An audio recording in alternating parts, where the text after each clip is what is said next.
Boa tarde a todos. Eu sou a Débora Costa, auditora do Tribunal de Contas da União e diretora jurídica da Associação de Auditoria de Controle Externo do Tribunal de Contas da União, AudTCU.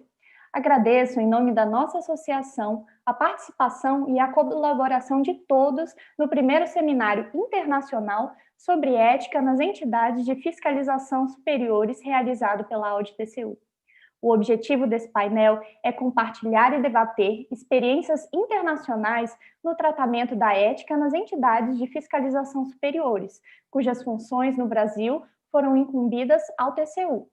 Só para recapitular, a dinâmica do debate será o seguinte: nós teremos 3 blocos de 30 minutos. Nos 2 primeiros blocos, cada convidado disporá de 10 minutos para suas considerações. No terceiro bloco, vamos responder às perguntas dos internautas e promover o debate com os nossos convidados. Para iniciar o primeiro bloco, convido o senhor Sebastian Gil a expor suas considerações após breve apresentação do seu currículo. Sebastian Gil trabalha desde 2018 na iniciativa de desenvolvimento da Intosai IDI, na condição de gerente de desenvolvimento de capacidade das OLACEFs. E como coordenador na iniciativa Entidades de Fiscalização Superiores, EFS, na luta contra a corrupção. Trabalhou por mais de 20 anos na Auditoria Geral da União, AGN, na República da Argentina, com experiência em supervisão de auditorias sobre dívida pública e operações de administração de passivos, dentre outras áreas. Em 2004, foi o vencedor do concurso interno para representar a AGN no Programa Internacional da Fundação Canadense de Auditoria e Responsabilidade, CAF. Também supervisionou equipe de auditoria da AGN nas entidades de fiscalização de supervisão do Mercosul. Também é professor universitário em auditoria operacional, além de atuar na condição de facilitador da CAF na América Latina, de consultor especializado na auditoria operacional e políticas públicas e preparar equipes integradas para avaliar a viabilidade do financiamento multilateral. Fique à vontade para sua exposição, Sebastião. Muito obrigado. Eu vou falar em espanhol, depois vou ficar, eu acho, mais confortável. Mesmo assim, eu quero aproveitar para cumprimentar Luciane Pereira e Glória Merdola, auditora TCU, e presidente da Associação de Auditoria Externa do TCU, AUDI-TCU. Vou falar da implementação da ISAI 130 nas OLACEFs. As OLACEFs é a Organização Latino-Americana de Entidades de Fiscalização Superior.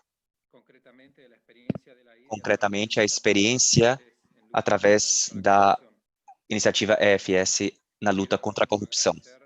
Gostaria de agradecer pelo convite a este seminário internacional tão importante sobre ética nas entidades de fiscalização superiores. Espero contribuir junto a colegas tão importantes. Por favor, me avisem se eu precisar falar um pouco mais devagar por conta da tradução simultânea. Vou então compartilhar agora minha tela para que possam visualizar minha apresentação. Conseguem ver? Muito bem.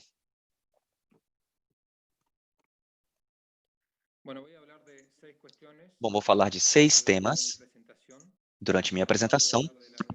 Por um lado, a iniciativa de desenvolvimento da Intosai, as linhas de trabalho da Intosai, da IDI, que está baseada na Noruega, que são 10 da noite já, então peço desculpas se eu estiver com um pouco de sono.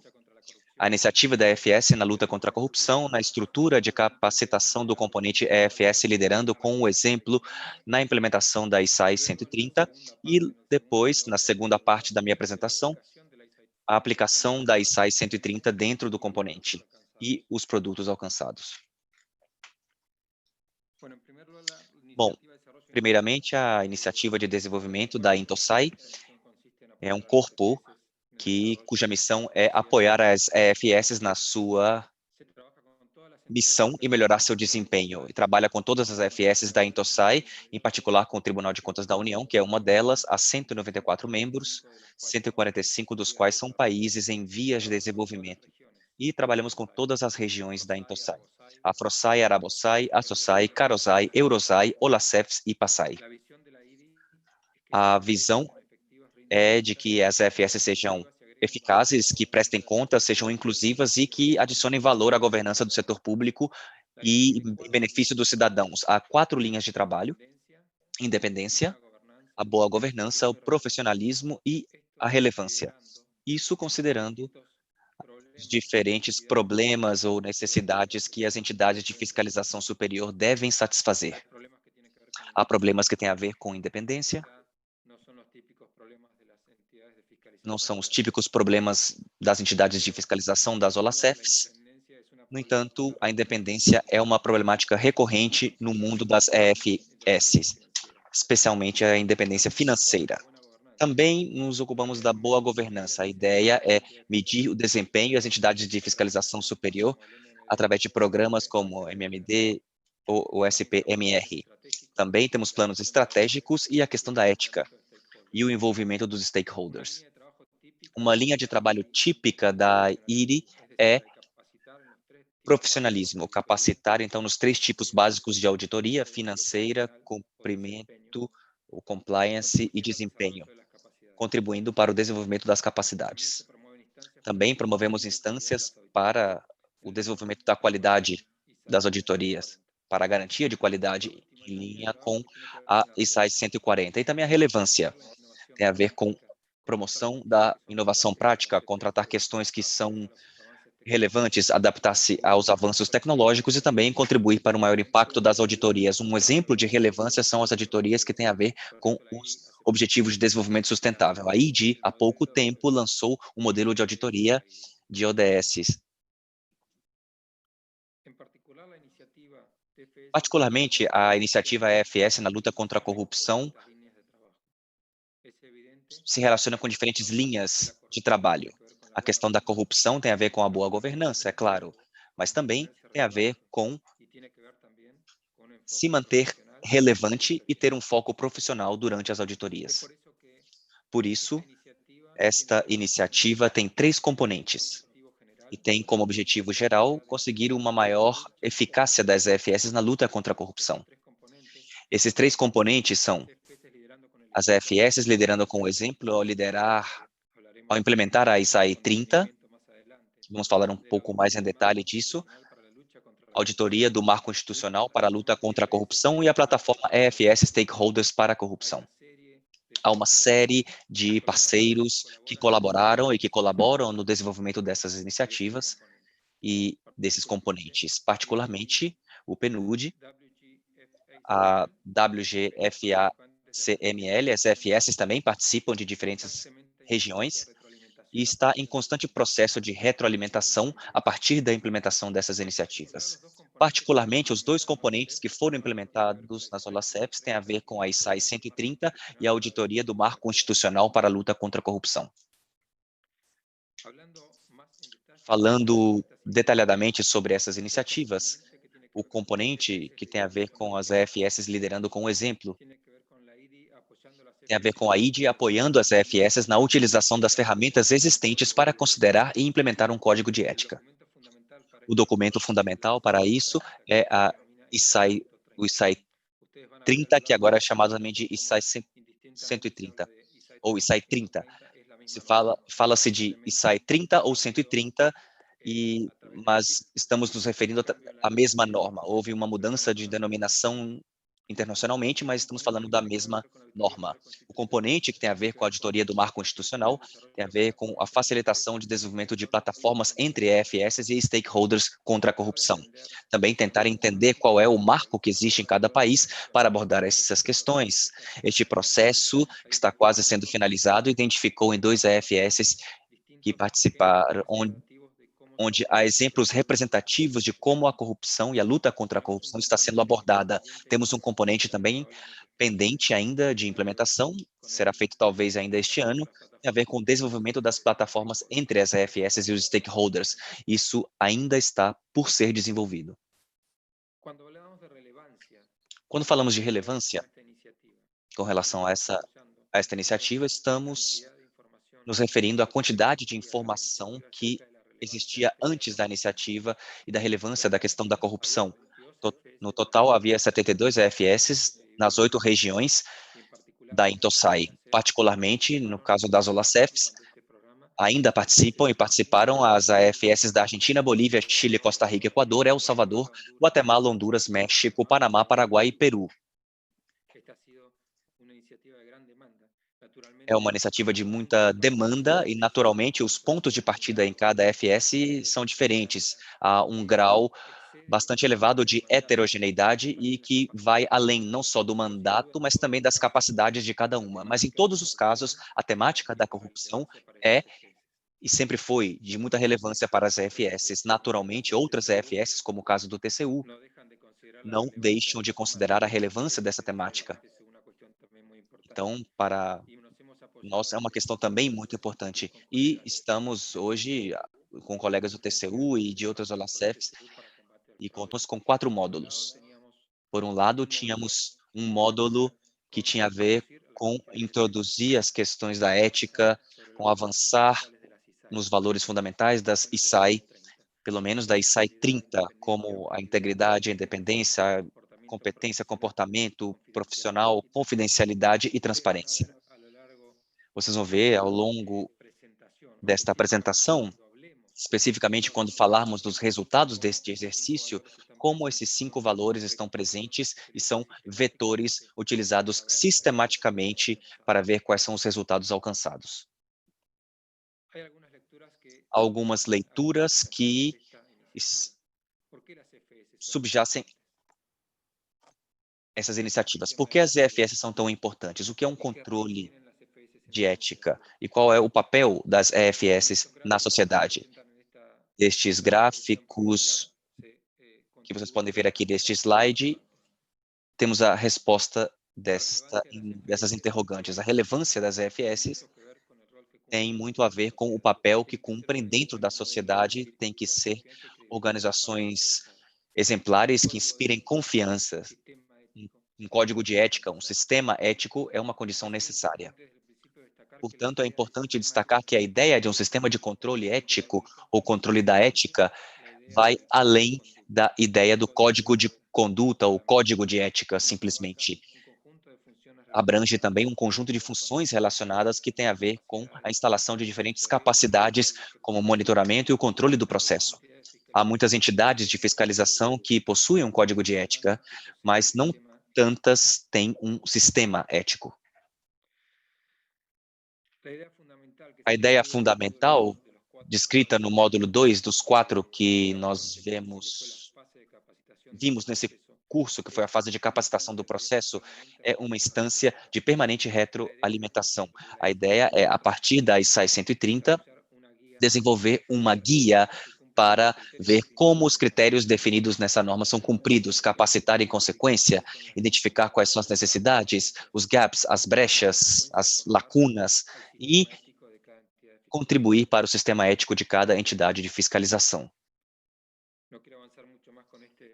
Não quero avançar muito mais com isso, mas sim quero dizer que os módulos 3 e 4 tiveram a ver com a implementação desse processo e incorporar uma ideia de um ciclo que se retroalimenta. E depois começa, a partir dessa capacitação, o processo de implementação do plano de ação, que tinha como primeiro passo elaborar a avaliação, realizá-la, fazer um plano de ação e redigir um relatório. Só para terminar com os meus 10 minutos, vou dizer que a sequência de 4 passos, portanto, é o que dá constituição deste projeto, como avançamos para chegar a avaliar o cumprimento da ISAI 130 nessas duas EFS participantes. Obrigado. Por meio da sua exposição, fica claro a extrema importância das EFS para o combate à corrupção e principalmente para o estabelecimento de padrões éticos mínimos para qualquer país. E isso perpassa a criação de um sistema de controle de ética, como o senhor mesmo expôs, e para gerar consensos mínimos, padrões de condutas que vão permear nossos atos, e esses valores da ISAI, eles precisam estar internalizados nos ordenamentos de cada um dos países. Por isso é tão importante, principalmente nesse momento em que o esgarçamento das instituições, como a gente percebe aqui no Brasil, ele pede uma volta de um padrão ético que seja valorizado e seja levado a sério pelas instituições, principalmente as entidades de fiscalização superiores. Nesse contexto, eu passo a palavra para o doutor Júlio Marcelo de Oliveira, que ele vai trazer esse contexto brasileiro na implementação de um padrão ético mais elevado, relacionando também com as ações de combate à corrupção. O doutor Júlio Marcelo de Oliveira é procurador do Ministério Público de Contas junto ao Tribunal de Contas da União. Com formação em Ciência da Computação e Direito, é coautor dos livros 48 Visões sobre a Corrupção e Carreiras Típicas de Estado, Desafios e Avanços na Prevenção no Combate à Corrupção, ambos da editora Fórum. A Corrupção na História do Brasil, o livro publicado pela editora Mackenzie. O procurador de contas se destacou no controle externo e no cenário nacional com a representação de sua autoria, que apontou irregularidades nas práticas financeiras que ficaram conhecidas como pedaladas fiscais no governo federal, o que resultou na rejeição das contas presidenciais dos exercícios de 2014 e 2015. Fique à vontade para a sua exposição, Júlio.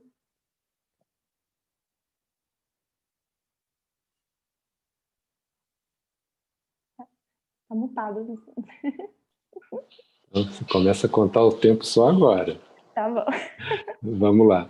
Queria saudar você, Débora, né? O professor Sebastião Gil, o colega Nivaldo, que está aqui dividindo o painel. Uma honra muito grande participar desse seminário internacional promovido pela AudTCU, né, com apoio da ANTC. Então, agradeço aos presidentes, né, a presidente Luciene e ao Gominho, presidente da NTC, pela oportunidade de eu estar aqui compartilhando com vocês desse momento, né? Parabenizando vocês também por essa grande realização. O tema, sem dúvida nenhuma, é muito importante a gente falar de compliance e integridade nas AFS. Né? A gente vive um momento mundial de combate à corrupção, em que o tema do compliance e da integridade ganhou muito destaque. No Brasil, a gente teve, vamos dizer assim, um start coletivo dessa consciência com a Lei 12.846, de 2013, a Lei Anticorrupção, que veio, né, fazer com que o Brasil adimplisse como obrigação que ele tinha assumido nos tratados internacionais, a Convenção de Palermo, o Tratado de Mérida, no âmbito da Organização dos Estados Americanos. E essa lei, quando ela foi editada, ela nem chamou muito atenção, mas no ano seguinte a gente tem o início da Lava Jato, que mostrou escândalos bilionários aqui no Brasil acontecendo de corrupção.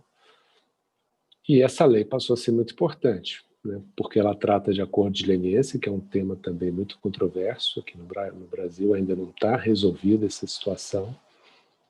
Está muito mal desenhado o acordo de leniência no país, e também porque ela trata de compliance, de integridade. De alguns anos para cá, a gente tem tido retrocessos nesse combate à corrupção, né, com medidas legislativas e decisões judiciais que têm dificultado o combate à corrupção, dificultado a investigação de práticas criminosas. E então, nosso momento hoje na sociedade brasileira é um momento de pessimismo, um momento de decepção. Esperava-se que a gente pudesse aprofundar os avanços que a gente vinha obtendo, e a gente tem sentido retrocessos consistentes, oriundos dos três poderes, né? E de todos os níveis. Mas, apesar desse sentimento negativo que hoje permeia a sociedade brasileira, eu, pelo menos, tenho muita esperança na pressão que a comunidade internacional é capaz de exercer sobre o país. A gente não é uma ilha, cada vez menos os países estão isolados. A sociedade, né, hoje ela é muito mais porosa, né? O mundo é mais poroso. As informações circulam e atravessam fronteiras e chegam às casas das pessoas assim quase que de maneira instantânea. A gente tem acesso ao que está sendo publicado nos jornais da Europa, dos Estados Unidos, ao que está sendo discutido, aquilo que repercute. E a gente pode, então, fazer esse contraste, né, do que está acontecendo no Brasil e do que acontece lá. E isso, sem dúvida, estabelece uma pressão na direção correta para o Brasil, porque o mundo está nesse momento de combate à corrupção.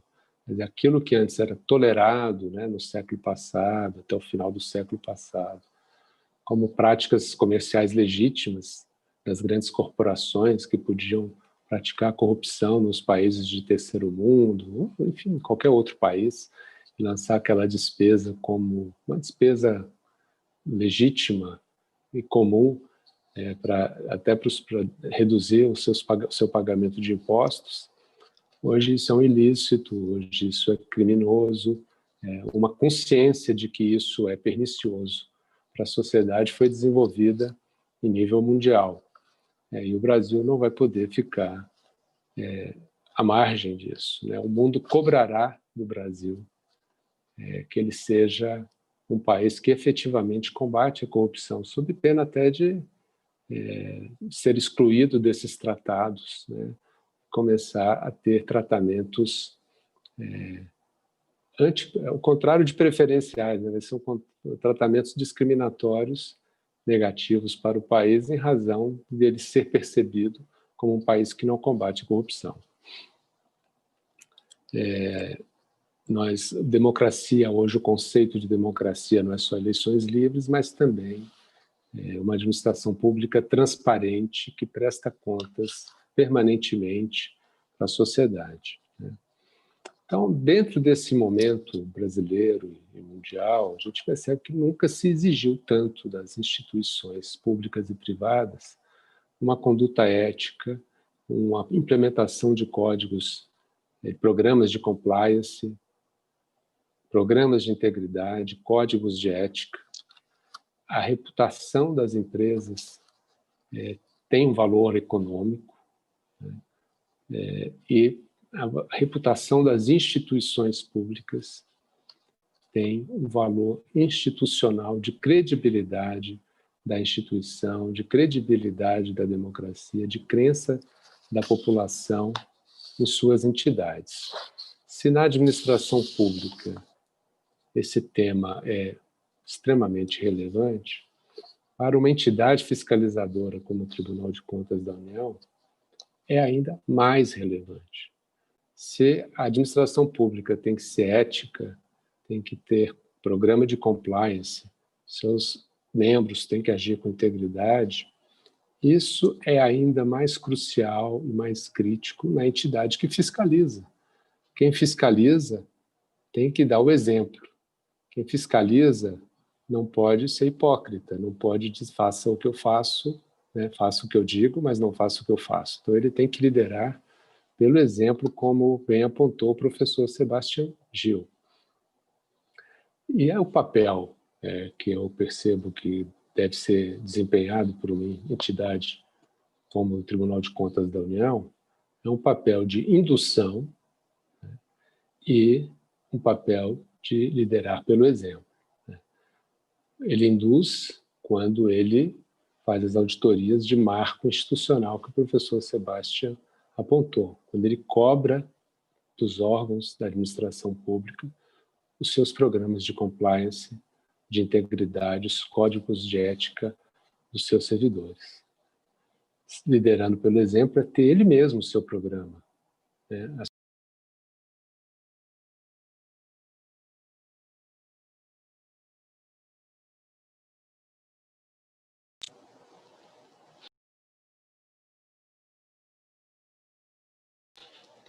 Voltei. Depois de um tempo silenciado, voltei.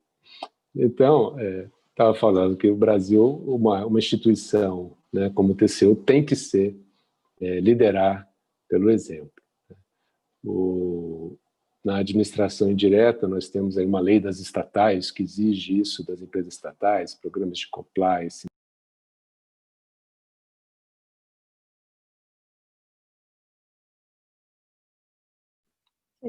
Doutor Júlio, de novo.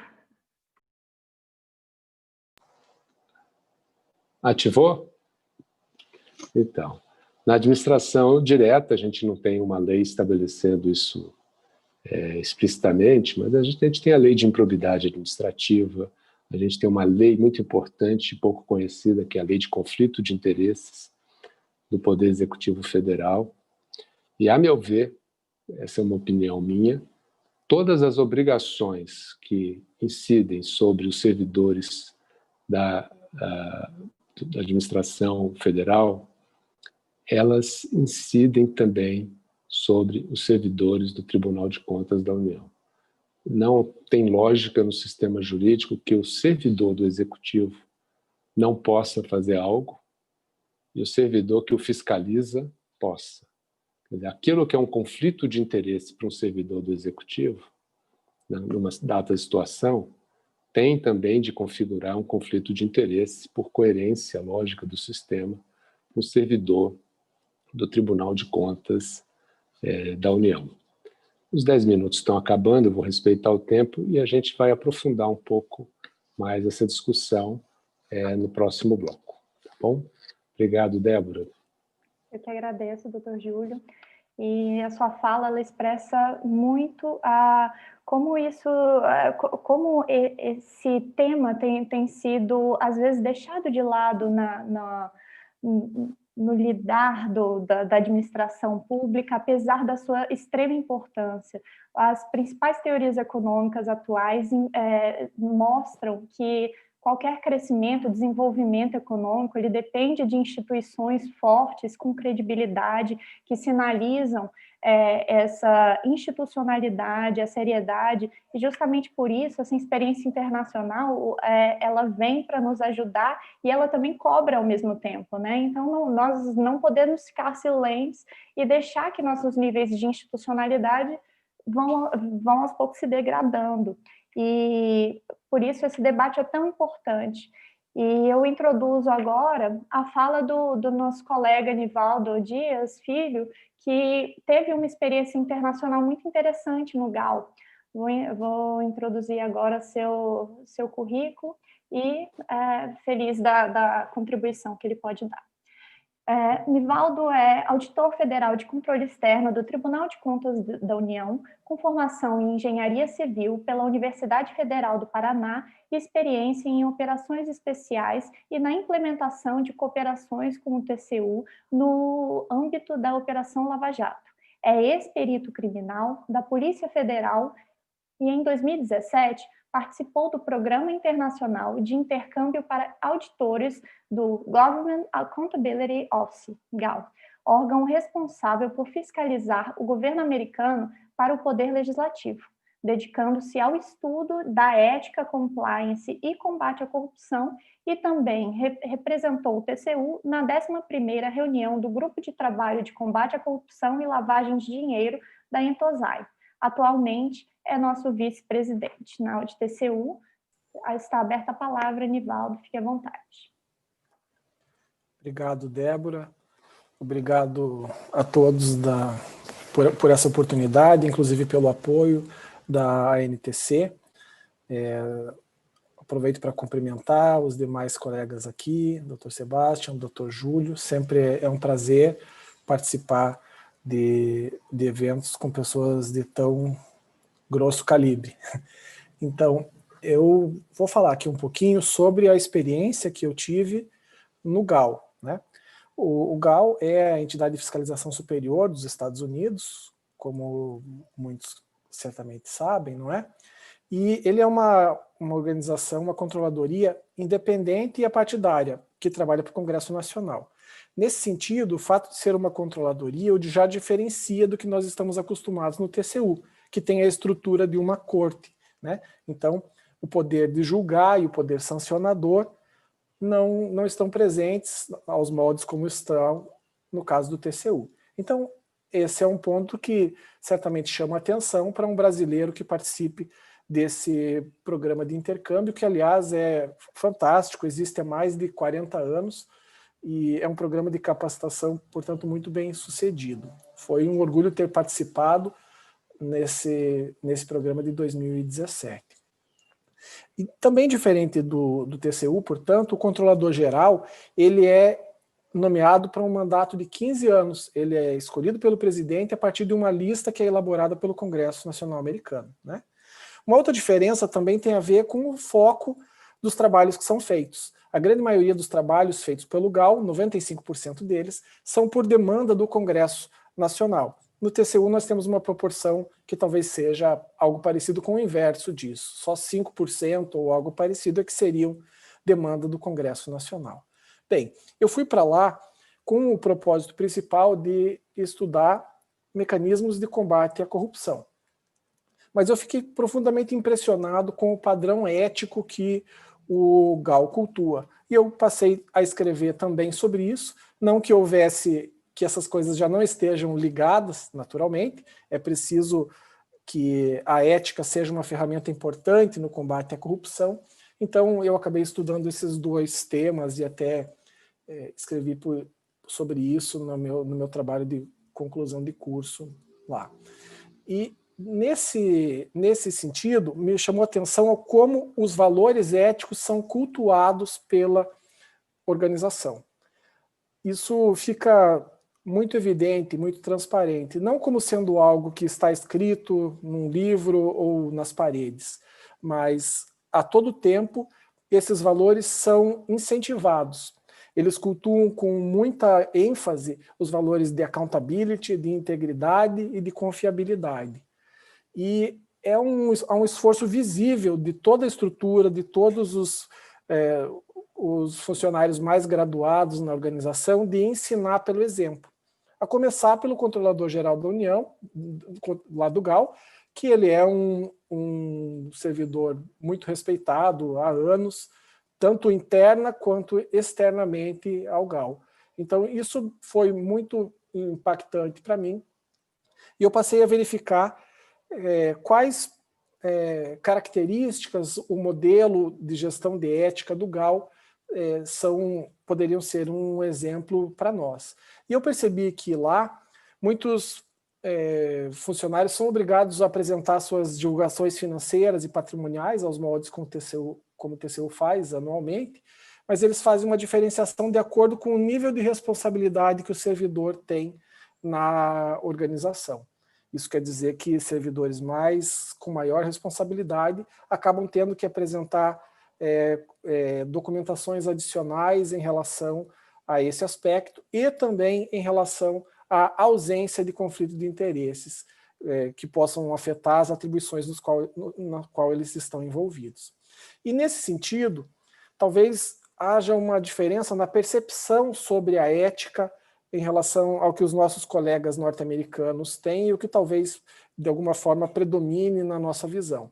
Talvez por nós termos, até recentemente, uma definição legal sobre código de ética, sobre conflito de interesse, peço desculpas, a partir do momento em que passamos a ter a lei citada pelo Dr. Júlio Marcelo, que tipifica o conflito de interesses como improbidade administrativa, não significa que só o que está tipificado lá é que seja um conflito de interesses ético. O que a lei fez foi agravar determinadas condutas que já configurariam um tipo de conflito de interesses ético, portanto sujeito a uma reprovação ética, mas aumentou essa reprovação, passando a tipificar até mesmo como improbidade administrativa. Então, não é porque algo não configure conflito de interesse improbidade administrativa que não seja um conflito de interesse ético. Então, eu acho que esse é um ponto que certamente diferencia a visão conforme o meu ponto de observador naquele programa naturalmente, né? Também isso faz com que eles tenham que apresentar a cada 2 semanas declarações de ausência de conflito de interesse. E eu achei isso especialmente interessante porque é algo que um estudante de economia, um profissional da economia comportamental, Dan Ariely, prega como sendo uma boa prática. Quando a pessoa faz uma declaração antecipada sobre não ter conflito de interesses, ela acaba sendo, de alguma forma, rememorada sobre as suas responsabilidades e, portanto, estaria menos propensa a praticar esse tipo de desvio, ainda que de alguma forma não tão voluntária. Então, eles têm essa prática. Todas as normas éticas acabam sendo seguidas em relação ao que estão previstas no que eles chamam de GAGAs, ou Yellow Book, um código com normas que reforça os princípios de transparência, de responsabilidade, e reforça que se devem produzir auditorias com competência, integridade, objetividade e independência, portanto, reforçando esses valores éticos e de compliance da organização. E é também interessante que essa publicação, esse manual, contém orientações práticas sobre fatos únicos relevantes que configurem desvios éticos, embora não configurem outros ilícitos de maior gravidade, não é? Então, esse foi um resumo de como eu me senti impactado pelo que eu observei em relação a como o GAO faz a gestão do compliance e da ética na organização. Muito obrigada pela sua fala, Nivaldo. E, novamente, temos esposado, né, tanto em mais um país, né, o exemplo, a importância de liderar pelo exemplo. O tribunal ele precisa sinalizar essa ética e compliance para ter autoridade para que toda a administração pública possa seguir esses preceitos éticos que são tão valorizados e que contribuem tanto para o aumento da institucionalidade da administração pública. E é muito interessante na sua fala tanto os mecanismos de economia comportamental, os nudges, que são feitos no âmbito da instituição para gerar esse tipo de incentivo.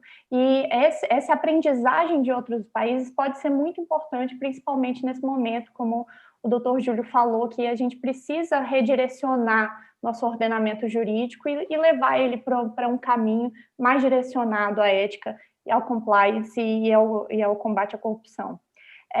Eu abro agora para o segundo bloco, mas trago aqui uma pergunta do Alexandre Rangel, que eu acredito que seja direcionada ao Sebastião Gil, mas fiquem à vontade para comentarem sobre os demais palestrantes sobre essa questão. Quais os critérios de relevância e suas hierarquias na avaliação de corrupção nas entidades de fiscalização superiores? Quais são os métodos de confrontação de diferentes visões profissionais e grupos classistas antagônicos? Essa pergunta foi feita pelo Alexandre Rangel. Também tem um comentário do Rafael de Bello, que a lei de conflito de interesse deve ser reconhecida e aplicada, não pode se subjugar ao interesse público-privado. E a Luciene completa que a lei de conflito de interesse, no que trata do instituto, desse instituto, deve ser aplicada para todos os poderes, assim como o doutor Júlio falou. Nesse contexto, eu abro novamente para a exposição dos 3 palestrantes, dando a cada um deles 10 minutos para sua exposição. Por favor, está com a palavra, doutor Gil. Ok. Muchas gracias. Lo primero que quiero... Obrigado. Primeiramente, gostaria de dizer que eu estou surpreso pela coincidência dos conceitos do Dr. Júlio e do Dr. Nivaldo com os aspectos que nós estamos pregando a partir da implementação da ISAI 130. Certamente todas as questões que estão sendo abordadas aqui, a experiência da GAL e o framework, o marco da GAL é realmente uma grande referência. Vejo temas que são comuns, como a consulta, a partir dos critérios de avaliação usados nas entidades de fiscalização superior. Vou compartilhar novamente a minha tela para tentar responder a pergunta, entendendo que os diferentes aspectos ou formas na qual a ISAI 130 se estrutura pode dar uma resposta válida ao questionamento do colega. Vou então compartilhar a minha tela aqui.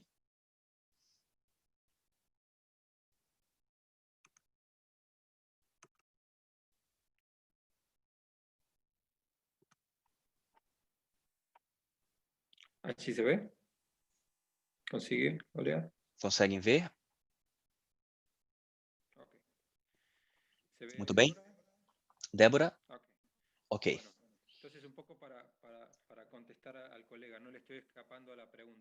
Então, não quero fugir da pergunta, mas à medida que eu for avançando, acho que o colega vai encontrar uma resposta.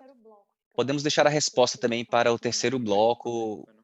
O senhor pode fazer a sua intervenção no segundo bloco. Bom, até agora eu só compartilhei a experiência de como esse curso é estruturado, mas é um componente fundamental para a IDE e para a implementação das iniciativas, que são desenvolvidas da seguinte maneira. Primeiro, identifica-se uma necessidade determinada num conjunto representativo de entidades de fiscalização, nesse caso a SOLACEFs, e depois elabora-se um material de capacitação e depois ele é implementado mediante uma atividade de auditoria ou um estudo especializado, nesse caso um plano de ação que pretendemos possa contribuir para o código ético ou o sistema ético das EFS participantes. No entanto, há uma razão para que esse processo tenha essas características. Vocês devem estar se perguntando onde a IDE agrega o valor, porque a ISAI 130 pré-existia a iniciativa. A IDE, no caso, só implementa a ISAI 130. Na verdade, o valor agregado da IDE é a lei, segundo nossa leitura, é trabalhar com guias práticas para a implementação das ISAI. Nesse caso, a ISAI 130, que tem a ver com o código de ética. Então, nesse contexto, o que nós fizemos, apoiando-nos em diferentes fontes, incluindo o TCU, GAL e todas as ferramentas desenvolvidas, o que nós fizemos foi, trabalhamos ou desenvolvemos 88 indicadores que permanentemente vão sendo revisados. Em cada região, esses indicadores podem ser mais ou menos, mas eles precisam respeitar o espírito. Então, dessa forma, são entendidos como critérios. Eu estou tentando responder ao colega, critérios para entender como cumprir com os requisitos da ISAI 130, que define ao que foi dito pelo Dr. Júlio durante a sua apresentação. Estes aspectos relacionados com conflito de interesses, insistir com o monitoramento e que está presente na ISAI 30. Então, quando foi desenvolvido esse guia e com esse valor agregado com relação à IDE, é como se implementa, quais são os critérios para alcançar esse requisito. Claro que há muitos aspectos com relação à heterogeneidade. Então, para vincular isso com o processo que eu falei no começo, talvez seja o aspecto mais importante. Então, nesse passo é que fazemos a avaliação e utilizamos essa forma para ver que nós temos gaps e diferenças com relação à norma e como deveria ser o plano de ação para fazer essa correção. Portanto, começa a ser mais interessante a apresentação quando descrevemos a forma como isso é abordado, dividir em duas partes: o marco para o sistema de controle da aplicação do ISAI 130 e também os controles específicos sobre os valores éticos essenciais. Então, por um lado, estamos falando o código de ética do exemplo da liderança, isso foi mencionado pelo Dr. Júlio durante a sua apresentação. Naturalmente, é um aspecto em que insistimos bastante com a ISAI 130, e vocês vão ver na hora de considerar os resultados. É claro que eu não posso falar aqui o nome de cada país, vocês vão entender, até que não seja um documento público, não posso fazê-lo, mas certamente os pontos fracos estão nesse lado. Então, por isso, o que o doutor Júlio indica para o caso do Brasil não é uma ilha, ou seja, citando o doutor Júlio, são coisas que se repetem também em outras entidades de fiscalização. Então, precisamos liderar com o exemplo, sem dúvida, e isso é algo que precisamos fazer. A orientação ética, a supervisão da conduta ética, também são os aspectos que têm certas debilidades. Parece ser muito mais simples criar um código de ética, a importância da ética, do código de ética, e na hora de levá-lo a cabo, sem dúvida, os resultados são menos alentadores. Então, sim, falamos na parte 2 desses valores, a ideia de integridade. Temos aqui a apresentação que vai ficar à disposição do TCU e áudio para que vocês possam distribuir com quem vocês achem que seja pertinente. Então, definidos aí esses valores que são muito importantes, que é a espinha dorsal da ISAI 130, a integridade, a objetividade, a competência, o comportamento profissional e a confidencialidade e transparência. Também com uma contribuição para esse processo, essa coluna que nos lembra das matrizes típicas do TCU. Então, a grande inovação aqui é que passou de um critério que era branco e preto para um critério em que aí consideramos as nuances, as diferentes instâncias numa entidade de fiscalização, até que um tema seja reconhecido e que seja integrado no seu processo até que seja completamente implementado.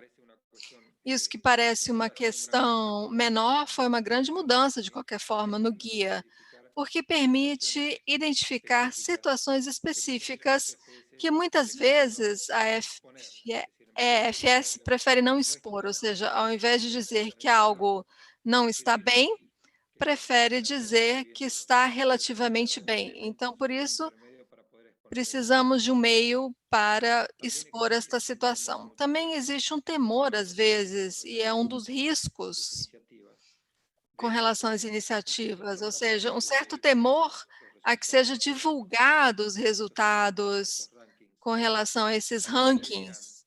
O que vão dizer, não é? Como a nossa instituição vai ficar se parece que não estamos cumprindo? Então, de qualquer forma, isso é um preconceito que existe, porque, na verdade, o exercício serve apenas se é que vamos identificar as lacunas existentes. Portanto, falando dos produtos alcançados, então, lembrando um pouco da iniciativa que mencionamos no começo, estamos procurando um EFS que fosse mais efetiva no combate à corrupção. Então, é um objetivo a longo prazo, mas quando entramos nos objetivos do componente, no caso deste componente vinculado com a ISAI 130, EFS com código de ética baseado na ISAI 130. E quando falamos de um produto potencial, nós precisamos entender qual é o ponto de partida. Algumas entidades de fiscalização possuem um código de ética, mas não possuem um sistema. Algumas entidades de fiscalização, elas têm um sistema, mas é muito antigo e não consideram algumas questões que já estão sendo tratadas recentemente. Por exemplo, a questão do conflito de interesse, também que falou o doutor Júlio. Por exemplo, são questões que não necessariamente todas as entidades de fiscalização contemplam, apesar de dizer que possuem um sistema ético. Em alguns casos, buscava-se um produto de terceiro nível, uma revisão parcial do código de ética, também há um limite, Ou seja, com relação ao seu processo, quantidade de fiscalização, na identificação do gap, no desenho de um plano de ação.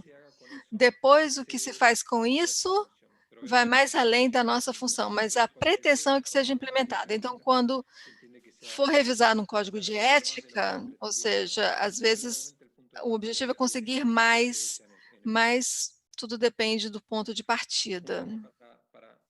Então, agora, simplesmente para resumir, os resultados deste processo, talvez seja interessante falar um pouco da coluna que está à direita, o não planejado, essas questões que a FS, antes de começar esse programa, nem sequer eram consideradas relevantes. Então, vocês podem ver aqui que nós temos o inciso D da parte 1, gestão e supervisão da conduta ética.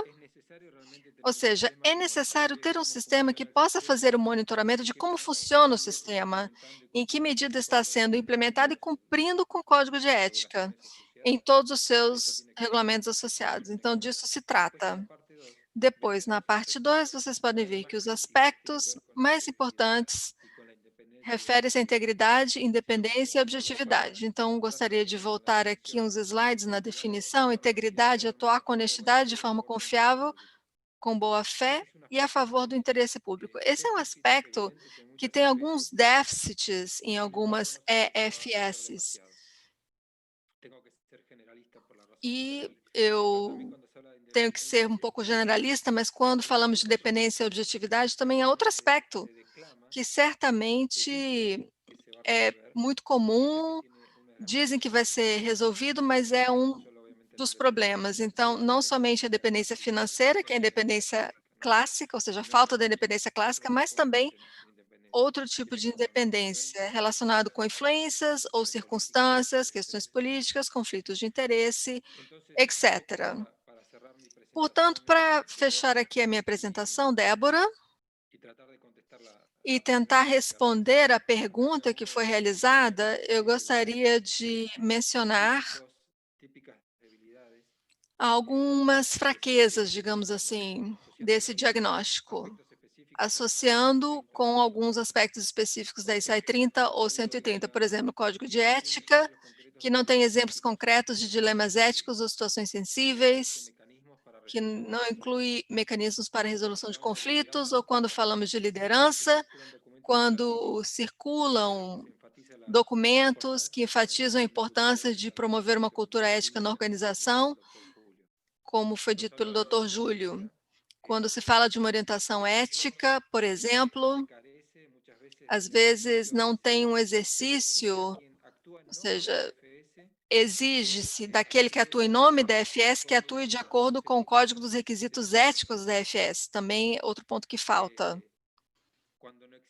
E quando também não existe, por exemplo, a figura do assessor ético, talvez, também é outro ponto que se observou. E outra questão que para alguns é mais polêmica, quando não se reconhece o bom comportamento ético dentro da FS, ou quando não existe, por exemplo, mecanismos para assegurar o whistleblower, ou seja, a pessoa que delata uma situação. E aqui temos a parte 2, a letra está pequena, a ideia é que eu não vou ler aqui para vocês, mas a ideia aqui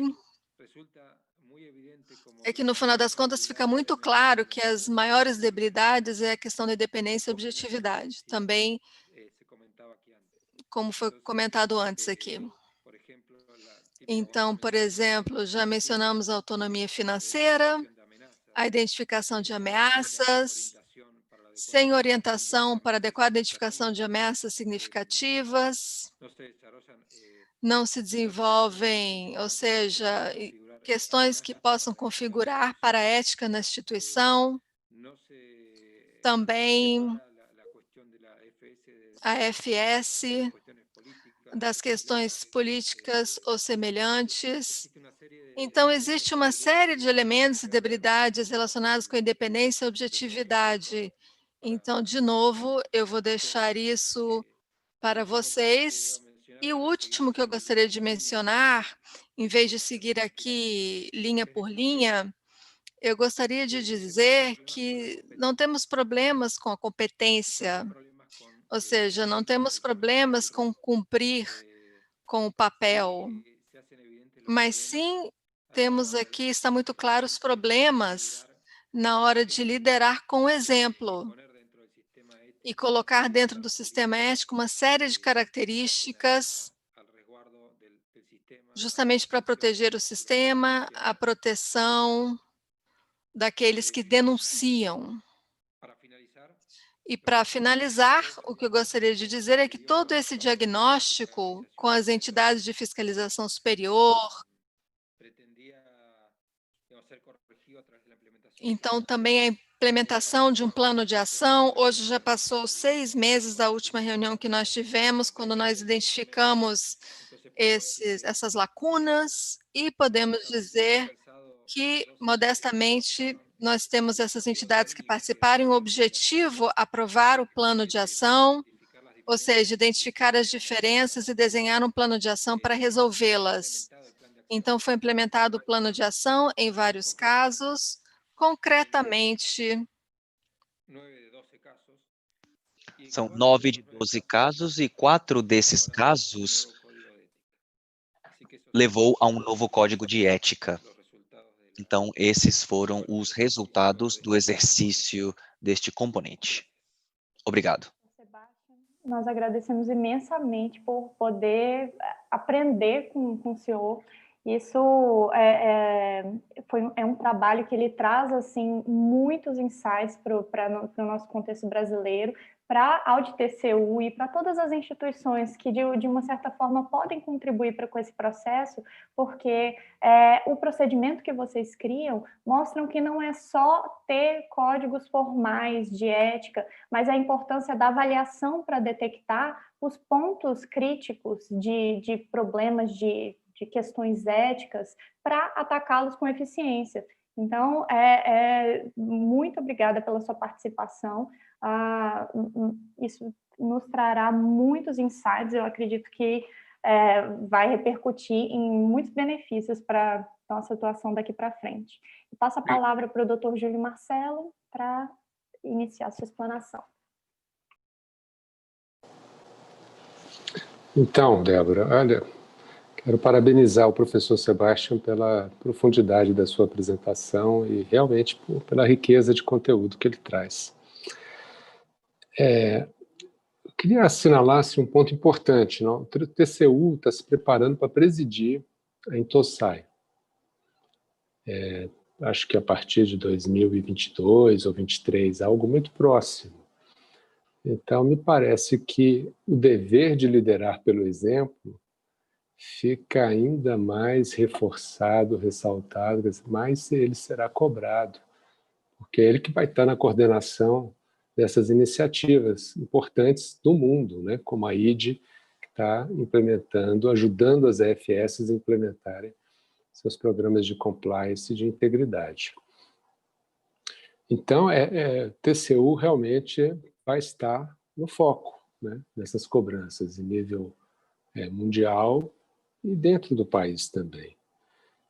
Eu acho que o grande desafio do Brasil, aí não é só do TCU,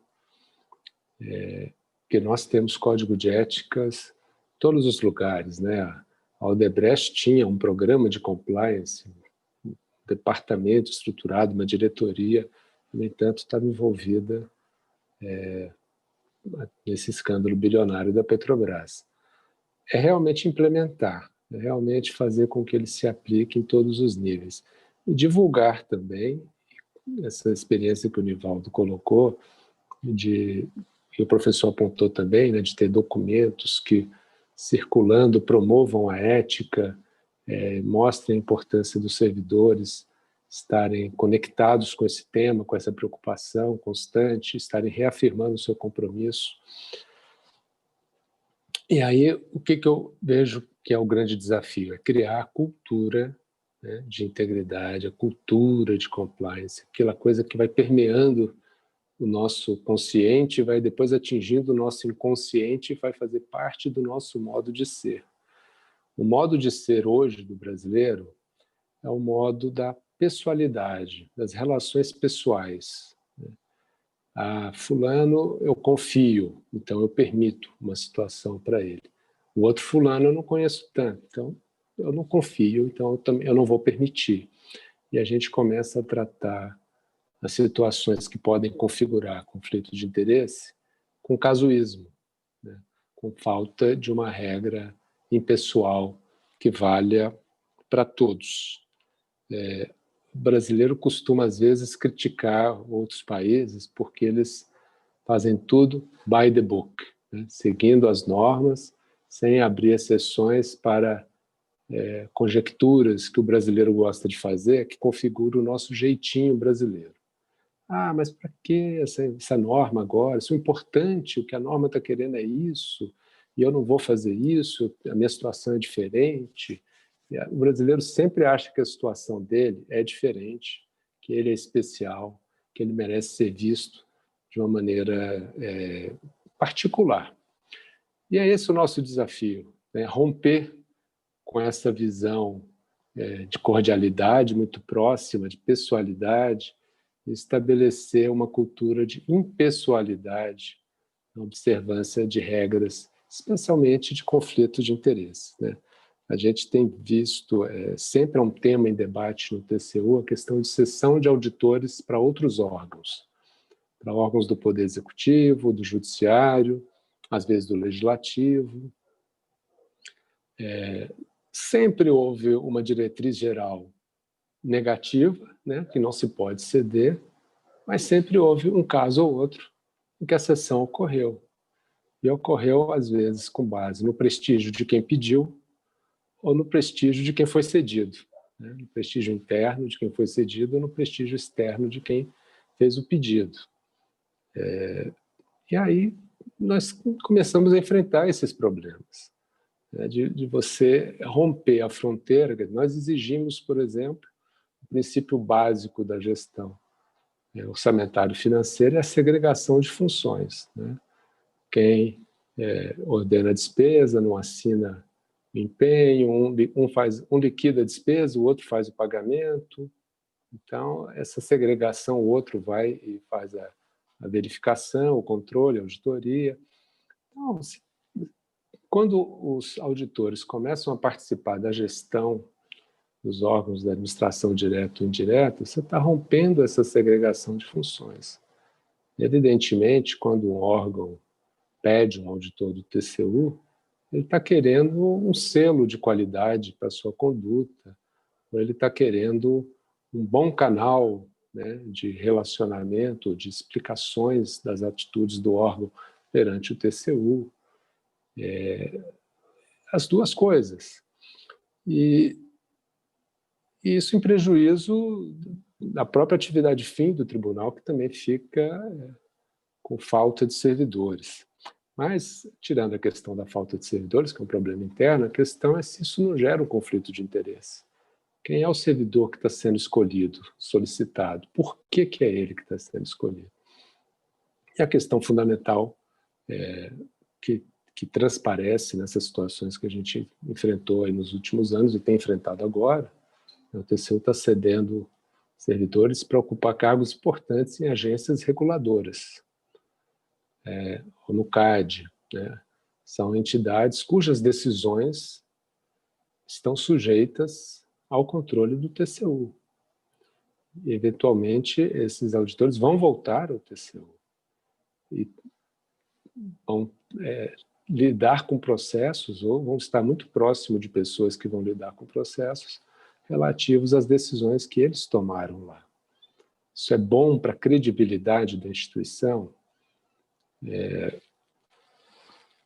Houve um caso recente em que havia uma solicitação de 2 ou 3 auditores para ocupar funções em diretorias de empresas estatais.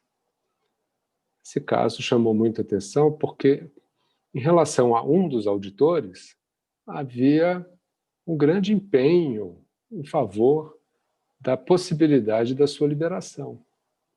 Mas, em relação a outro auditor, que ia ocupar uma função de diretoria igualmente, havia um veto, não se admitia que ele fosse cedido. Então, isso evidencia que a questão não era principiológica, não era análise de conflito de interesse, não era aplicação de código de ética, mas uma questão pessoalizada, personalizada. Daí aquilo que eu estou enfatizando, que é o desafio de se romper essa cultura, né, de pessoalização. Um outro ponto importante, no caso brasileiro, isso é uma especificidade nossa, talvez outros países não tenham, que é a licença para tratar de interesses particulares. O que o auditor de controle externo pode fazer, ou aquilo que ele não deve e não pode fazer, quando ele se licencia sem remuneração para tratar de interesses particulares. Ele pode prestar consultoria a empresas que têm contratos de concessão com o governo federal?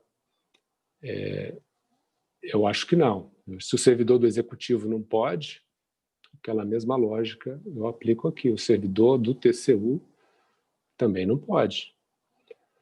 Então, essas questões são um grande desafio para o TCU nos próximos anos, né? Construir uma cultura realmente de impessoalidade, para que ele não se misture com a administração pública. Existe um discurso de colaboração, de contribuição, né, de todos em prol do futuro do país. O discurso é muito bom, desde que cada um permaneça no seu campo de atuação. Quando começa a haver esse intercâmbio de servidores, essa mistura, certamente há um prejuízo para a impessoalidade que deve existir no exame dos casos. Daqui a pouco vão dizer, olha, o TCU está capturando as agências reguladoras. Outros dirão que as agências reguladoras é que estão capturando o TCU. E outros poderão dizer ainda que grupos de interesse estão capturando as agências reguladoras e o TCU junto. Então, para uma entidade como o TCU, que vive da sua credibilidade, da sua respeitabilidade, é importante não é se fulano é bom ou não é, se fulano é especial ou não é, se fulano é uma pessoa espetacular ou não. O importante é, aos olhos da sociedade, como essa situação é percebida. Se ela é percebida como algo normal, tranquila, correta, ou ela é percebida como algo que gera dúvida, gera suspeita, gera um mal-estar, gera, às vezes, um mal-estar que faz com que surja a necessidade de ter que explicar. Não, mas é para fulano é muito bom. Se eu preciso adentrar nesse campo da fulanização, é porque eu já estou tentando desconstituir um mal-estar, uma percepção negativa que vem naturalmente na sociedade quando ela observa aquela situação. Então, essas são situações assim que configuram conflitos de interesse que a nossa instituição, o Tribunal de Contas da União, terá de incorporar no seu inconsciente, né? O Ministério Público de Contas também, o Tribunal também, tem que incorporar no seu inconsciente para que, infelizmente, restrições têm que ser colocadas às atividades individuais em prol, né, da respeitabilidade, da confiabilidade da instituição. Passei um pouquinho do tempo, Débora, mas muito obrigado. Doutor Júlio, muito obrigada. Realmente, as questões que o senhor coloca são essenciais e elas trazem, assim, os problemas e as partes mais relevantes para serem debatidas nesse momento, né? Então, eu passo a palavra para o Nivaldo e eu acredito que no terceiro bloco a gente pode dar seguimento a essas discussões sobre esses pontos que você levantou. Muito obrigada. Obrigado, Débora.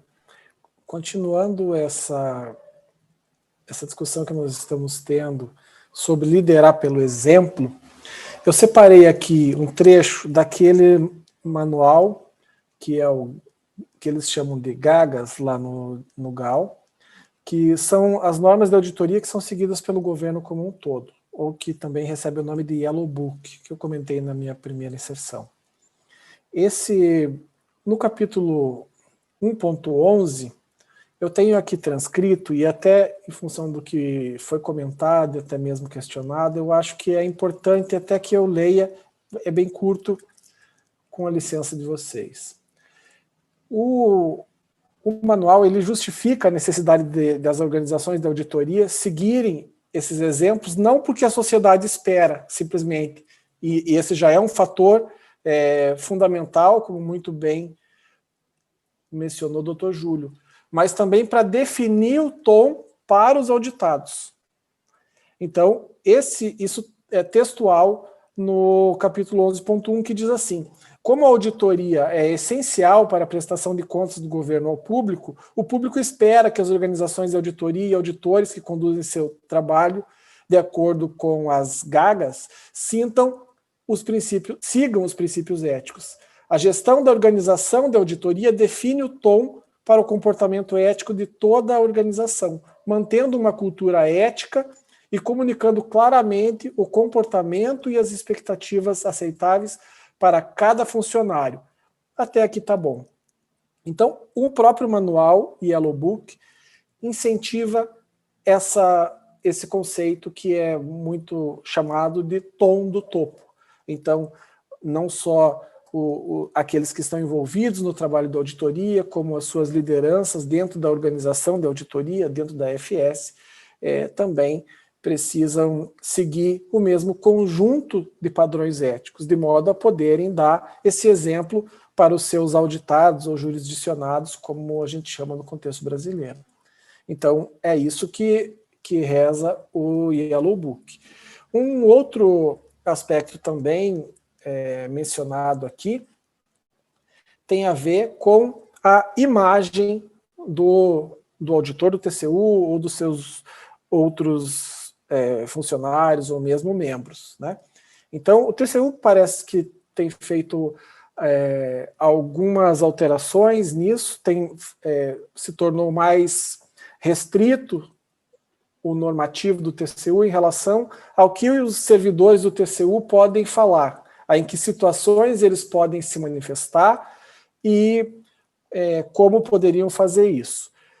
E isso, não, de maneira geral, pode não ser negativo, embora a maneira como inicialmente o tribunal alterou seu normativo pudesse dar algum questionamento em relação até mesmo se ferir a liberdade de manifestação prevista na nossa Constituição, e talvez até por isso o tribunal fez ajustes em como seriam essas regras. Mas parece que o tribunal tem feito algo no sentido contrário em relação à norma que veda a cessão para outros órgãos, ou até mesmo para órgãos jurisdicionados do TCU, como é o caso que nós vemos aqui. O normativo do TCU original, em 89, salvo engano, prevê uma vedação, mas é natural que o tribunal tivesse até mesmo que ceder auditores para participar, dando suporte ao Congresso Nacional, numa comissão de investigação, seja mista ou em uma das casas. Então, é natural que o tribunal tivesse que prestar esse tipo de apoio ao Congresso Nacional, dada a sua íntima vinculação em relação aos preceitos constitucionais do controle externo. Mas o que a gente vê, de fato, como o Dr. Júlio já mencionou, é um movimento no sentido de ter mais casos em que essa vedação foi excepcionalizada. E nós, na associação, na AudTCU, temos recebido bastante questionamentos de nossos colegas, de nossa classe, em relação a esses aspectos.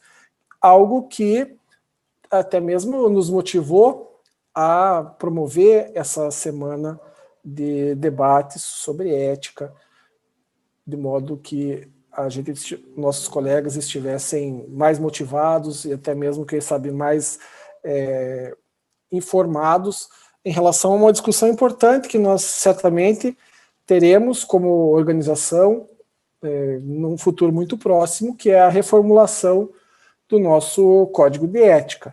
Então já existe um processo tratando desse tema.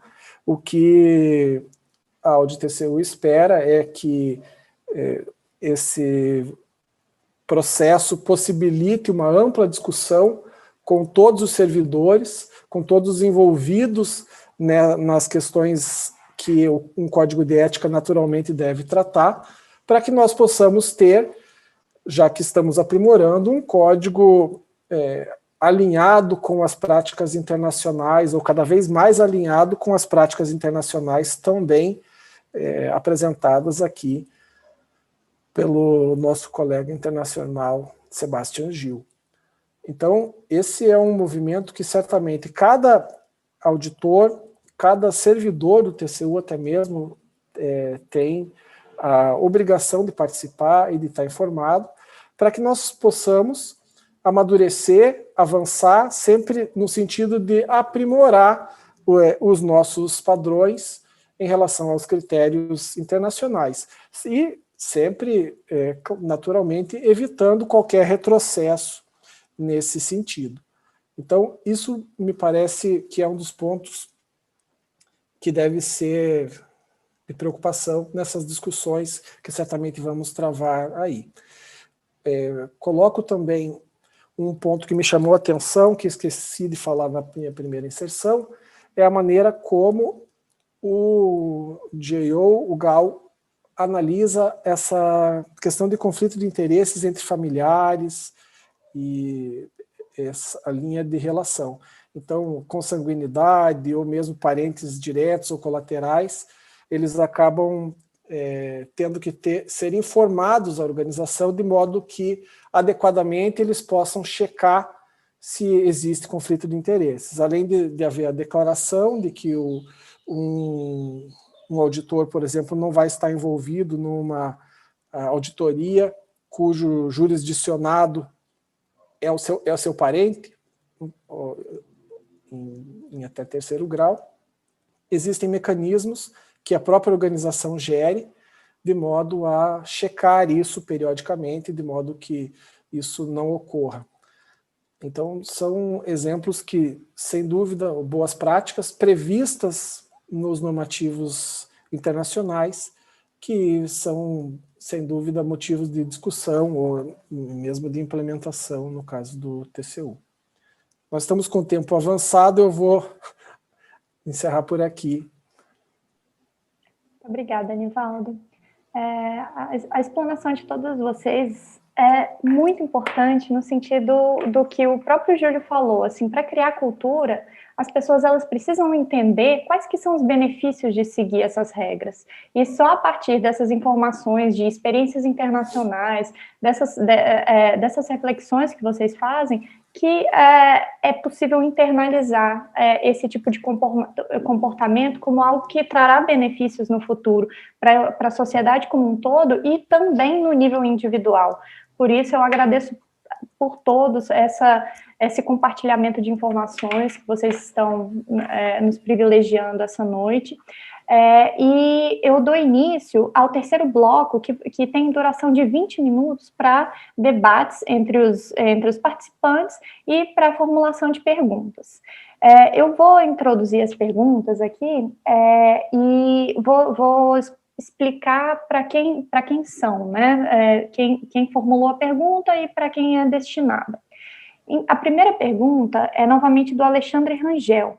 Ele pergunta se os códigos de ética profissionais, eles são específicos para cada segmento profissional ou existiria, e não existiria um modelo geral? Ele pergunta se existiria um código de ética único ou para cada tipo de carreira. Eu acho que fica para todos responderem essa pergunta. A pergunta para o Sebastian, que a Luciene fez, é a de qual a estratégia que a Intosai e as OLACEFs adotam para aumentar o grau de aderência das práticas das FS às diretrizes, às diretrizes internacionais voltadas à prevenção de conflitos de interesse. O Rafael Leite, ele pergunta, a seção de auditores das AFS para atuarem em órgãos sujeitos à fiscalização de entidades superiores não representam uma grande fragilidade ética a ser corrigida? Essa pergunta não foi feita diretamente, mas eu repasso ao Sebastian Gil como uma visão externa que pode ter uma opinião imparcial sobre esse assunto e muito bem embasada tecnicamente. A Luciene também pergunta a todos como melhorar a governança do sistema de prevenção de conflito de interesse sem transparência e a participação democrática na formulação do sistema e acesso ao resultado das avaliações. Enfim, a Luciene pergunta ao Júlio Marcelo como podemos avançar no nosso padrão de governança se o TCU trata conflito de interesse como se fosse um tabu? Eu abro para discussão, fiquem à vontade para iniciar suas falas.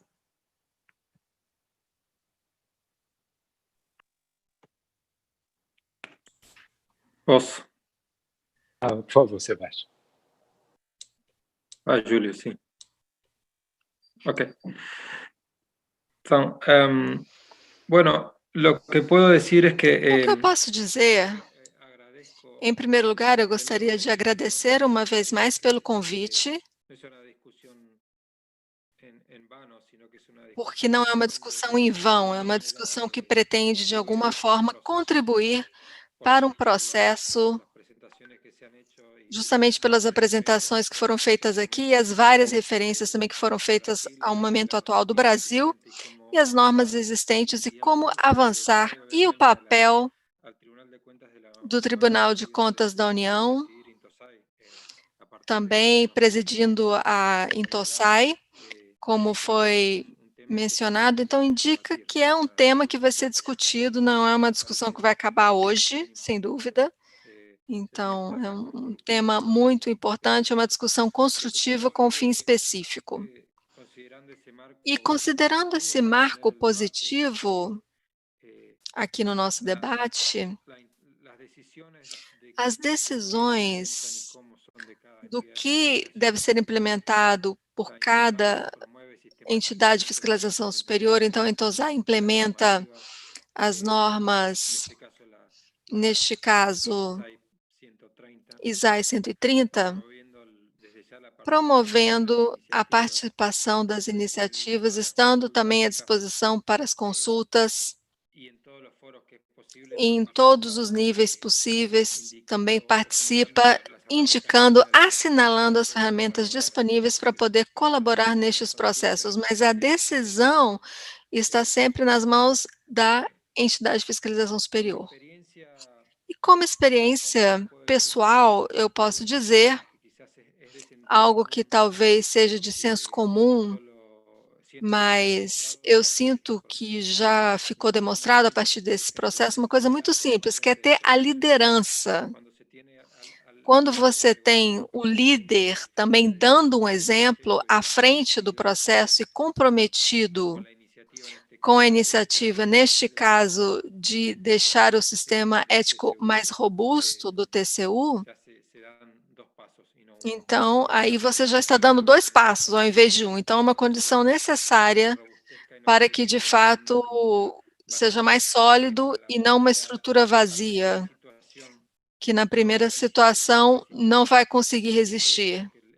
Portanto, eu acredito que a liderança é fundamental e nós vimos isso em várias outras iniciativas, o compromisso, neste caso, dos ministros, do Tribunal de Contas da União, é o que, de fato, faz a diferença com relação ao sucesso desse processo. E certamente deve ser apoiado, interpretado como um sistema ético e, repetindo, não ficar num código de ética idealizado, mas que depois não é implementado por uma outra razão. Sem dúvida, há fatores que são mais urgentes e precisam ser considerados a partir, não do meu conhecimento, mas simplesmente pelo que foi mencionado pelo Dr. Júlio, com relação ao conflito de interesse e situações particulares que estão contempladas na ISAI 130, e claro que sempre podem ser aperfeiçoadas e adaptadas ao contexto local, mas o espírito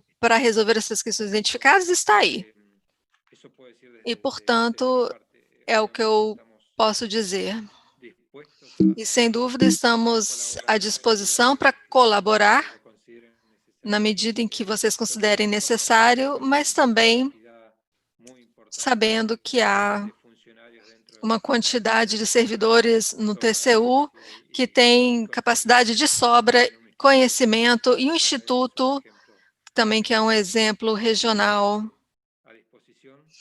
Então, eu estou à disposição para o que vocês precisem, se eu puder ajudar com a minha experiência. E eu acho que o mais importante é a liderança e o compromisso, e esse é o primeiro passo, sem dúvida. Posso fazer uma pergunta específica? Eu gostaria de saber se vocês também acompanham alguma medida de impacto da implementação desses códigos de ética e dos padrões éticos, né? Que vocês têm os 38 indicadores, mas tem alguma medida de impacto desse maior grau de institucionalização dos padrões éticos, do código de ética em si nas EFS? São 88, não? 88, não? São 88, não 38, 88. É difícil avaliar, porque deveríamos deixar claro o contexto de cada entidade de fiscalização para poder entender o impacto. Então, por isso, eu não falei tanto de resultados, mas eu falei mais de produtos. Eu acho que o resultado e o impacto são questões que podem ser medidas, sim, com conhecimento, a partir da entidade de fiscalização, mas há alguns elementos que servem para compreender isso, ou para apoiar essa ideia, para entender que há um impacto positivo, ou seja, o fato de declarar a existência de um código de ética, um processo de revisão do sistema ético, é, por si só, um aspecto positivo. É claro que é necessário ver como ele é apoiado ao longo do tempo e também o monitoramento, porque o rigor é o impacto. O impacto é ver se em situações cruciais em que devemos usar o código de ética, se o sistema resiste.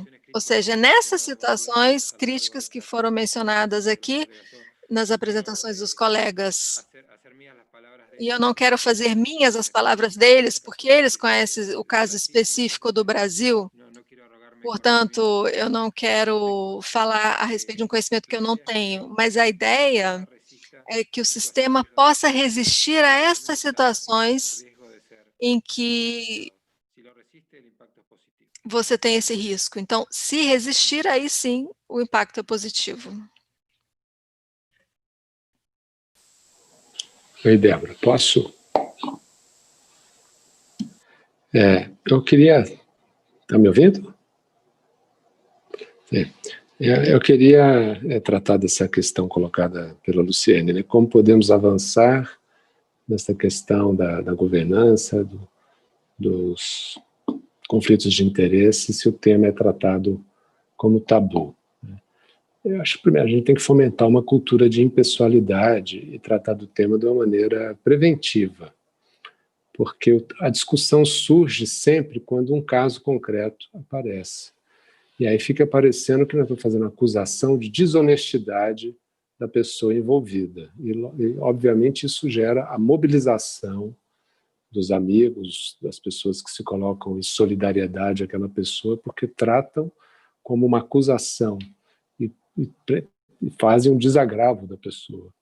Então, você tem uma pessoalização, a coisa ganha um tônus emocional, né, que é dessa cultura de pessoalidade, que é uma coisa um pouco irracional e que faz com que a gente não trate do tema de uma maneira saudável, impessoal, preventivamente.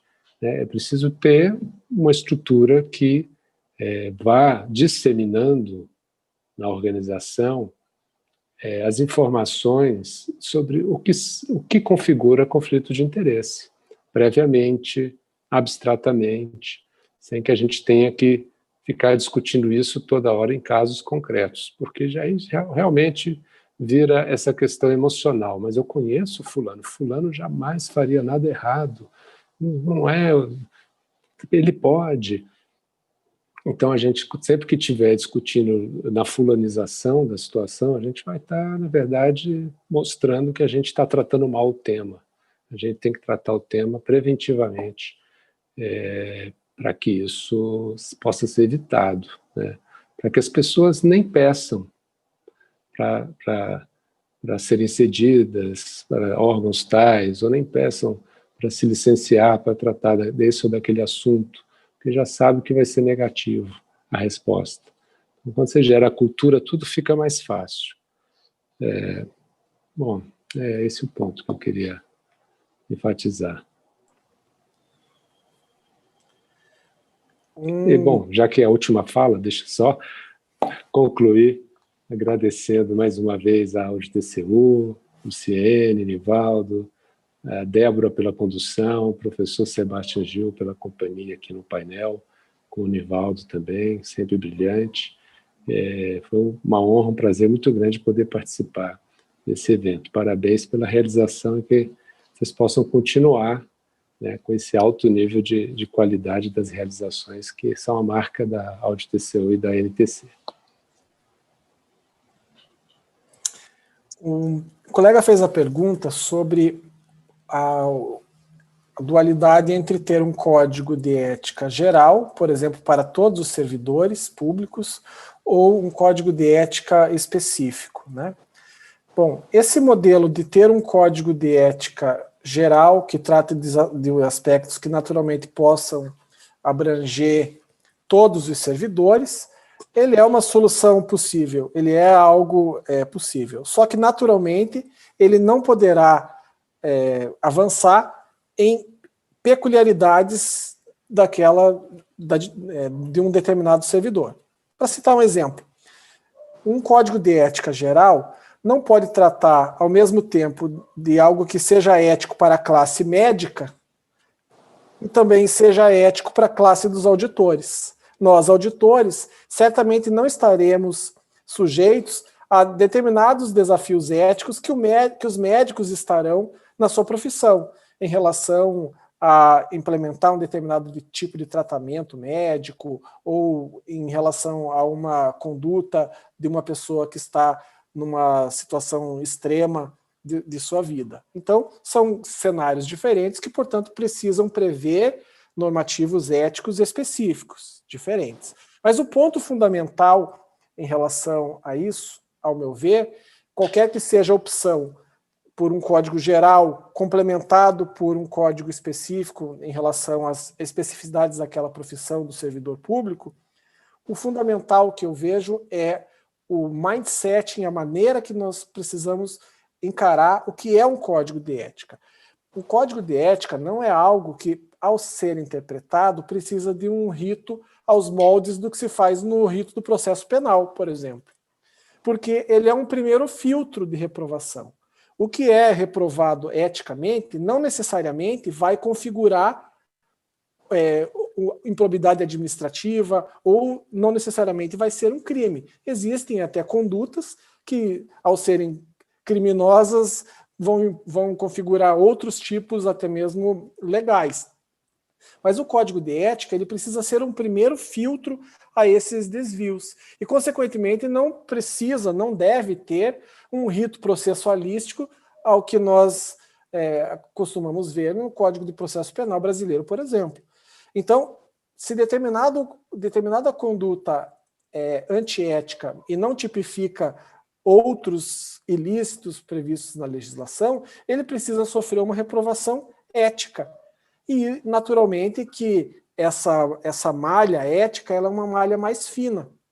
Nós tivemos em 2012, 2013, com a positivação da lei do conflito de interesses, esse movimento inverso, que é justamente no sentido em que algo que configurava um conflito ético, mas que num nível de reprovação tão alto, acabou sendo positivado na legislação, sendo passível de uma repressão maior pelo Estado, que pode significar, inclusive, reclusão ou uma pena maior. Sim, nesses casos, quando prevê algumas atitudes que são conflito de interesse ético, mas que também configuram esse conflito de interesse que é improbidade administrativa, vão estar sujeitos a uma reprovação maior da sociedade. Então, nós precisamos entender qual é a exata função de um código de ética para que possamos tanto aplicar o já existente, quanto fazer a reformulação, como é a fase em que estamos agora. Então, ao meu ver, esse é um ponto fundamental. E parece que no nosso modelo, no caso do modelo brasileiro, que se aplicaria ao TCU, sim, nós precisaríamos ter um código de ética específico, um código de ética que, no mínimo, trate de todos os servidores do tribunal, já que um código de ética genérico não trataria de especificidades da nossa função. Então, algo que um servidor do executivo sendo cedido para trabalhar num outro órgão do executivo, talvez não configure nenhum nível de reprovação ética, algo que vem sido alvo de frequentes questionamentos no caso do TCU, quando um servidor do TCU se movimenta para um órgão jurisdicionado. Então, são realidades distintas e que, portanto, precisam ser discutidas e estabelecidas dentro de um framework ético específico. Eu aproveito, já que é a última fala, também para agradecer essa oportunidade, para saudar os meus colegas de debate aqui, doutor Júlio Marcelo, sempre é um prazer dividir oportunidades, discussões, entabular discussões como essas, sempre com o objetivo comum de evoluirmos como classe, como sociedade. Doutor Sebastião Gil, também igualmente foi um prazer tê-lo aqui conosco nesses preciosos minutos, nessas preciosas hora e meia já passadas, e nós somos realmente muito gratos pela sua participação, pela sua disposição em colaborar nessa fase tão importante que nós estamos vivendo no Tribunal de Contas da União. Obrigado. Já é quase meia-noite lá na Noruega, né? Sim, quase meia-noite isso. Muito obrigada, Nivaldo. Passo a palavra ao Sebastião para que ele faça suas considerações finais para finalizarmos nosso webinar. Bueno, muito bem. Repito que esta é uma iniciativa muito importante. Acho que é uma iniciativa cujo fim não se esgota neste evento. Não se trata só de uma revisão do sistema ético, do código ético do TCU, conhecido com as palavras colocadas pelo Dr. Júlio sobre o caráter preventivo. O TCU tem essa função jurisdicional e também poderia abordar as questões sancionatórias também. Acho que isso vai ao ponto quando ele diz que o foco deve ser preventivo. Sempre traz muito mais benefícios trabalhar dessa forma. Coincido também com a referência feita pelo Dr. Nivaldo sobre o fato de que o Código de Ética deve ser algo específico do Tribunal de Contas da União, porque há especificidades que têm a ver com o mandato e com a experiência e com o contexto que deve ser abordado por um Código de Ética específico. Fico à disposição de vocês. Agradeço muito pelo convite, a senhora Pereira e Mérola, e todo o esforço feito pela AudiTCU. Um abraço a todos e todas. O debate, com certeza, trouxe contribuições muito valiosas para a discussão sobre o tratamento da ética nas entidades de fiscalização superiores e, muito provavelmente, com certeza, vamos implementar e tentar fomentar esse debate para encontrar as melhores soluções para o caso brasileiro, aprendendo da experiência internacional.